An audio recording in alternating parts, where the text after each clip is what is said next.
আমি আজকে দেখুন চিকেন করব, তো চিকেনগুলো ভালো করে ধুয়ে নিয়েছি। আর এখানে পেঁয়াজ দিয়েছি, চিনি দিয়েছি, নুন দিয়েছি, কাঁচা লঙ্কা, হলুদ, লঙ্কা গুঁড়ো, আদা রসুনের পেস্ট, টমেটো কুচি, হলুদ সব কিছু দিয়ে একদম নেড়ে চেড়ে মাংসগুলো একসঙ্গে দিয়ে দেবো।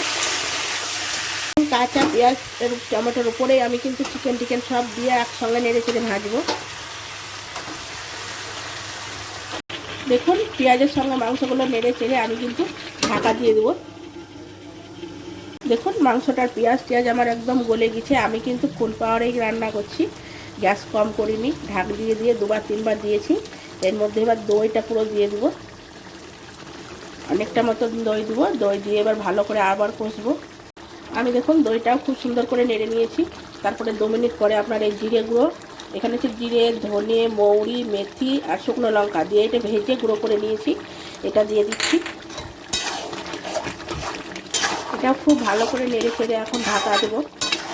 আমি এখানে গরম মশলা, কাশ্মীরি লঙ্কা গুঁড়ো আর ধনে পাতা দিয়ে দিয়েছি। এটা ভালো করে নেড়ে নেব। দেখুন চিকেনটা আমার রেডি। এই চিকেন আপনার জল দিইনি একটুও, তো এটা খেতে খুব সুন্দর হয়, একদম কষা মতো হয়েছে। কালারটাও দেখুন খুব সুন্দর এসেছে। তো এরকম করে খেয়ে দেখবেন। এটা রুটি, পরোটা, ভাত, পোলাও, তরকারি যার সঙ্গে খাবেন তার সঙ্গে ভালো লাগবে।